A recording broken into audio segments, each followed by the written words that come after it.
नमस्कार दोस्तों, आज मैं आपके लिए बहुत ही इंपॉर्टेंट क्वेश्चन लेकर के आया हूं। ये सभी प्रश्न नंबर एनालॉजी के हैं और इन प्रश्नों में क्या लॉजिक लगेगा वो मैं आपको बताऊंगा, क्योंकि बहुत से बच्चों से ये लॉजिक बना नहीं। चलिए स्टार्ट करते हैं। पहला सवाल, 8 का रिलेशन 28 से है तो फिर 27 का रिलेशन किस संख्या से बनेगा?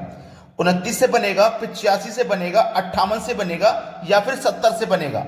बनेगा तो इन चार ऑप्शन में से किसी एक से। देखिएगा, पहले 8 से 28 बना के देख लो कैसे बन रहा है। अगर आपको 8 से 28 पे पहुंचना है तो आप स्क्वायर करके नहीं पहुंच सकते, ना ही क्यूब करके पहुंच सकते, क्योंकि स्क्वायर करेंगे तो 28 से बहुत ज्यादा हो जाएगा 64 और क्यूब करोगे तो बहुत ज्यादा हो जाएगा 512। तो आप मल्टीप्लाई करके पहुंच सकते हो। तो 8 का मल्टीप्लाई अगर आप 3 से करेंगे तो 8 या 24 हो जाएगा। ठीक है, 24 हो गया ना। लेकिन आपको चाहिए कितना? 28। तो आप इसमें 4 जोड़ दोगे तो आपको 28 मिल जाएगा। ठीक है, 3 से मल्टीप्लाई किया और फिर 4 जोड़ा। ऐसे ही आपके पास कौन सी संख्या है? 27। जैसे यहां 3 से मल्टीप्लाई किया वैसे ही यहां 3 से कर दो तो 27 या 81 हो जाएगा। जैसे यहां 4 जोड़ा वैसे ही यहां 4 जोड़ दो, 85 हो जाएगा। बी ऑप्शन सही हो जाएगा। प्रश्न सभी को समझ में आया है? अब देखेंगे अगला सवाल। अगला सवाल है, यहां पे देखिए 4 है, यहां पे 9 है, यहां पे 25 है, यहां पे क्या आएगा? अब आपको एक चीज मालूम है कि आप कहोगे सर ये हमारा 4 2 का स्क्वायर है, ये हमारा 3 का स्क्वायर है, ये हमारा 5 का स्क्वायर है, यहां पे जो संख्या आएगी वो स्क्वायर वाली आएगी। ठीक है, आप ये भी कह सकते हो कि जैसे 2 के बाद यहां 3 का स्क्वायर हुआ वैसे ही 5 के बाद यहां 6 का स्क्वायर हो जाएगा। 6 का स्क्वायर ऑप्शन में भी है, लेकिन ये सही नहीं है। ये सही नहीं है, ये गलत है। क्यों गलत है? एग्जामिनर ऐसे ही तो सिलेक्शन करता है भाई। एग्जामिनर अगर ऐसे प्रश्न एग्जाम में नहीं देगा तो फिर सिलेक्शन छटाई कैसे होगी बच्चों की कि भाई ये बच्चा कहां तक सोच सकता है। बहुत से बच्चे, मान लो 1000 बच्चों ने एग्जाम दिया तो 1000 बच्चों में से कम 300-400 बच्चे ऐसे होंगे जो इसको टिक करके आएंगे कि ये सही है, जबकि ये गलत है। तो सही क्या है उसे देखिए। इस क्वेश्चन में आपने पहचाना नहीं, प्राइम नंबर है। प्राइम नंबर, अब प्राइम नंबर का मतलब अभाज्य संख्या। ठीक है, अभाज्य संख्या। अभाज्य संख्या तो देखो, सबसे छोटी अभाज्य संख्या हमारी 2 होती है और 2 के बाद में जो अभाज्य संख्या आती है वो 3। ऐसे ही 5 हमारी अभाज्य संख्या है, 5 के बाद में अभाज्य संख्या आती है हमारी 7। तो हम करेंगे 7 का स्क्वायर, और 7 का स्क्वायर करोगे तो क्या होगा? 49 होगा। आंसर सही बी होगा, ना कि ए। समझ में आ गया है? अब देखते हैं अगला सवाल। अगला प्रश्न है, 25 है, 37 है, 49 है, क्वेश्चन मार्क। ध्यान देना इस प्रश्न में क्या हो रहा है। ये जो हमारा 25 है ये क्या होता है भाई? 5 का स्क्वायर। और ये 37 है तो ये क्या होता है? 6 का स्क्वायर प्लस 1, यानी कि 6 का स्क्वायर 36 प्लस 1 कर देंगे तो 37। अब ये क्या है हमारा? सीधा सीधा 7 का स्क्वायर। तो यहां क्या आएगा? देखो, 5 के बाद 6 का स्क्वायर प्लस 1 हुआ तो 7 के बाद 8 का स्क्वायर प्लस 1 होगा। तो 8 का स्क्वायर कितना होता है? 64, और उसमें प्लस 1 होगा तो आंसर आपका आएगा 65। 65 दिया गया है बी ऑप्शन में, ये बिल्कुल सही जवाब होगा। अब देखेंगे अगला सवाल।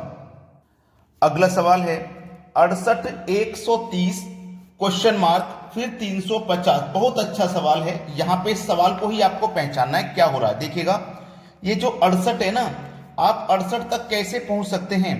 अगर आप 4 का क्यूब करते हैं और उसमें 4 को ही जोड़ते हैं तो आप 68 पे पहुंच जाओगे। 4 का क्यूब 64 प्लस करोगे 4, कितना होगा? 68। ठीक है, अब ये 130 है तो आप 5 का क्यूब करोगे प्लस 5 करोगे। 5 का क्यूब 125 प्लस 5 करोगे, उसमें कितना हो जाएगा? 130 हो जाएगा। ठीक है, अब उसके बाद में देखो ये क्या है? 350। तो 350 में क्या करोगे? 7 का क्यूब करोगे प्लस 7 करोगे। तो 7 का क्यूब होता है 343 और उसमें 7 जोड़ोगे तो ये 350 हो जाएगा। अब यहां पे क्या आएगा? आपको सीधा सीधा पता है, यहां पे 6 आएगा। जैसे 4 के बाद 5 आया तो उसी तरीके से 6 के बाद यहां 7 आएगा। तो 6 का क्यूब प्लस 6। सबसे जरूरी बात यह है कि हम जिस संख्या का क्यूब कर रहे हैं उसी को जोड़ रहे हैं। जैसे 4 का क्यूब किया 4 को जोड़ा, 5 का क्यूब किया 5 को जोड़ा, 6 का क्यूब किया 6 को जोड़ा, 7 का क्यूब किया 7 को जोड़ा। तो 6 का क्यूब होता है कितना? 216, और उसमें 6 को ही जोड़ देंगे तो ये हो जाएगा आपका 222।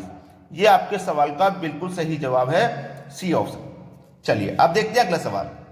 अगला सवाल है 48, 122, 168 क्वेश्चन मार्क। बहुत अच्छा सवाल। अब आपके पास देखिए ये जो 48 है, आप कैसे लिख सकते हो 48 को, देखिएगा ध्यान से देखना। 48 को आप लिख सकते हो 7 का स्क्वायर -1, क्योंकि 7 का स्क्वायर 49 होता है, -1 करेंगे तो 48। 122 को आप क्या लिख सकते हो, 11 का स्क्वायर +1, 11 का स्क्वायर 121 +1 करोगे तो 122। 168 को आप क्या लिख सकते हो, 13 का स्क्वायर -1, 13 का स्क्वायर 169, -1 करोगे तो 168 हो जाएगा। अब देखो पहले वाली संख्या माइनस हो रहा है, दूसरी वाली संख्या में प्लस हो रहा है, पहली में माइनस तो दूसरी में प्लस। अब इसमें ध्यान देना यह है कि ये जो मेरा पहली संख्या 7 थी, 7 के बाद में 11 हुई, ठीक है, मतलब 4 जोड़ के हम आगे बढ़े, तो 13 में भी अगर हम 4 जोड़ के आगे बढ़ेंगे तो कौन सी संख्या आ जाएगी, 17। तो मतलब 17 का स्क्वायर, दूसरी संख्या में +1 है तो यहां पे भी दूसरी संख्या +1 आ जाएगा। तो 17 का स्क्वायर कितना होता है, 289 होता है, और उसमें +1 कर देंगे तो ये हो जाएगा 290। ये आपके सवाल का बिल्कुल सही जवाब हो जाएगा 290, जो कि हमारे बी ऑप्शन में दिया गया है। अब देखेंगे अगला सवाल। अगला सवाल है 2 है, 5 है, 7 है और क्वेश्चन मार्क है। अब इसमें देखिएगा, ध्यान देना कि आपको हुआ क्या है कि 2 के बाद में आप 5 पे पहुंचे तो आपने 3 जोड़ा है, तो क्या मैं यहां पे भी 3 जोड़ दूं? अगर 3 जोड़ दूंगा तो 10 आ जाएगा, और 10 मेरा ऑप्शन में है। अगर ऐसा आपने किया तो समझो आपका नंबर कट हो गया, क्योंकि 10 इसका आंसर है ही नहीं। आप 3 जोड़ के यहां पे आगे बढ़े, यहां पे भी 3 जोड़ के आगे बढ़ोगे, सवाल गलत हो जाएगा, आपका नंबर कट हो जाएगा। तो ध्यान देना इसमें हो क्या रहा है। मैंने एक सवाल आपको बताया था कि प्राइम नंबर को पहचानिए। प्राइम नंबर का मतलब है अभाज्य संख्या, ठीक है, अभाज्य संख्या। अब देखना, हमने 2 के बाद में 3 अभाज्य संख्या आती है, लेकिन इसको छोड़ के आगे बढ़ गई 5 अभाज्य संख्या पे, है ना भाई। 2 के बाद में जो अभाज्य संख्या आती है वो कौन सी होती है, 3 होती है। तो हमने 2 के आगे वाली संख्या को जोड़ा, फिर नेक्स्ट हमें अभाज्य संख्या मिली ये वाली। अब मैं ऐसे ही करूंगा, 7 के बाद में मुझे अभाज्य संख्या कौन सी आती है भाई, 7 के बाद में अभाज्य संख्या कौन सी आती है, आपको पता है 7 के बाद में अभाज्य संख्या आता है 11। तो 7 के बाद में जो अभाज्य संख्या है उसको छोड़ देंगे। जैसे 2 के बाद में 3 अभाज्य संख्या होती है, छोड़ दिया, उसके आगे वाली को लिखा।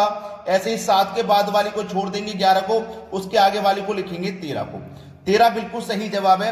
अब जिन बच्चों को ये नहीं पता कि अभाज्य संख्या क्या होती है, प्राइम नंबर क्या होते हैं, मैं आपको बताता हूं। जैसे मेरा ये 3 प्राइम नंबर है, 2 भी प्राइम नंबर है, 5 भी, 7, 11, 13 सभी प्राइम नंबर। इनका मतलब है जैसे मैंने प्राइम नंबर ले लिया 13, इस 13 में स्वयं 13 से भाग जा सकता है, कोई दूसरी संख्या इसमें भाग नहीं दे सकती। अगर कोई दे सकती है तो वो 1 है, 1 सभी में भाग दे देती है, लेकिन वो स्वयं से ही कट सकती है। 11 ले लो, 11 11 से ही कटेगा, किसी संख्या से नहीं कटेगा। 7 ले लो, 7 7 से कटेगा, किसी संख्या से नहीं कटेगा। 5 ले लो, 5 5 से कटेगा, किसी संख्या से नहीं कटेगा। तो ये सभी अभाज्य संख्या होती है जो स्वयं से कटती हैं और किसी से नहीं कटती। अगर मैं 10 ले लूं तो ये 10 से भी कट जाएगा, ये 2 से भी कट जाएगा, ये 5 से भी कट जाएगा। तो ये हमारी अभाज्य नहीं हुई, ये तो कई संख्याओं से कट रही है, लेकिन अभाज्य केवल स्वयं से कटती है। समझ में आ गया। अब देखते हैं अगला सवाल। अगला सवाल है 5 का रिलेशन 21 से है, तो फिर 7 का रिलेशन किस संख्या से बनेगा। देखिएगा, 5 से 21 बनाना है। अगर आप 5 का स्क्वायर करोगे तो कितना मिलेगा आपको, 25, लेकिन चाहिए आपको 21, तो 5 में इसमें से 4 माइनस कर दो, आपको देखो 21 मिलेगा। ठीक है, ध्यान देना। अब ये 7 है तो 7 का स्क्वायर कर दो, कितना हो जाएगा, 49। अब यहाँ 4 माइनस किया, मैं यहाँ पे भी 4 माइनस कर दूं तो 45, लेकिन 45 ऑप्शन में नहीं है। तो फिर मुझे क्या करना है, देखो मैंने यहाँ पे 4 माइनस किया है, मतलब 5 से 1 कम करके माइनस किया ना, तो यहाँ 7 में से 1 कम करके माइनस करूंगा, मतलब 6 को माइनस करूंगा। तो 49 में से 6 को माइनस करूंगा तो कितना आ जाएगा, 43 आ जाएगा। 43 किस ऑप्शन में मिलेगा, सी ऑप्शन में। ये सवाल का सही जवाब हो गया। अब देखेंगे अगला प्रश्न। अगला प्रश्न है 182 क्वेश्चन मार्क 210 380। अब ये जो 182 है ये कैसे मिलेगा हमें, ध्यान देना। 14 का स्क्वायर करेंगे -14, 14 का स्क्वायर 196, और इसमें से माइनस हम 14 करेंगे तो 182 मिलेगा। ठीक है, अब इसके बाद देखो ये बना लेते हैं। पहले यहाँ पे क्या है, 210, तो ये 15 का स्क्वायर -15 कर दो, 15 का स्क्वायर 225 माइनस कर दो 15, 210 मिलेगा। ये 380 है, इसको बनाइए, 20 का स्क्वायर करो माइनस 20, 20 का स्क्वायर 400 और माइनस कर दो 20 तो कितना हो जाएगा 380। 15 के बाद में देखो ये 20 हुआ है तो 14 के बाद में कितना आएगा, यहाँ पे देखो 5 का अंतर है तो यहाँ भी 5 का अंतर आएगा। 14 के बाद कितना हो जाएगा 19, तो 19 का स्क्वायर करो माइनस 19 करो, 19 का स्क्वायर होता है 361 और माइनस करो उसमें से 19 तो कितना आएगा 342। ये आपके सवाल का हो जाएगा सही जवाब बी ऑप्शन। अब देखते हैं अगला सवाल। अगला सवाल है 5 है 9 है 17 है क्वेश्चन मार्क। अब ये जो 5 है ना देखो कैसे बनाया जाएगा, 2 की पावर 2 प्लस 1, 2 की पावर 2 का मान 4 प्लस 1 कर देंगे तो 5। ऐसे ही ये कैसे बनाया जाएगा, 2 की पावर 3 प्लस 1, 2 की पावर 3 का मान 8 प्लस 1 करोगे 9। ये कैसे बनेगा, 4 की पावर 2 प्लस 1, 4 की पावर 2 का मान 16 प्लस 1 करेंगे तो 17। अब इसको बना लो, देखो जिस संख्या की पावर 2 किया है उसी का पावर 3, तो जिसकी हम पावर 2 कर रहे हैं उसी की पावर यहाँ 3 करेंगे और प्लस 1 करेंगे। 4 की पावर 3 का मान 64 प्लस करो 1, आंसर आएगा 65 और 65 मिल गया हमें डी ऑप्शन में। सभी को समझ में आया है। अब देखते हैं अगला सवाल। अगला सवाल है 7 का रिलेशन 17 से है, क्वेश्चन मार्क है 50 है। तो इस संख्या का रिलेशन क्या होगा देखिए, ये 7 कैसे बनेगा, अगर आप 2 की पावर 3 करते हो उसमें से माइनस 1 करते हो तो 7 बनेगा। 2 की पावर 3 का मान 8 माइनस 1 करो 7 मिला। ऐसे ही यहाँ पे देखो क्या कर सकते हो आप, 4 की पावर 2 प्लस 1, 4 की पावर 2 का मान 16 प्लस 1 करोगे तो 17 बनेगा, बन गया ना। ये 50 है, यहाँ पे देखो क्या कर सकते हो, 7 की पावर 2 प्लस 1, 7 की पावर 2 का मान 49 प्लस 1 करोगे तो 50 बनेगा।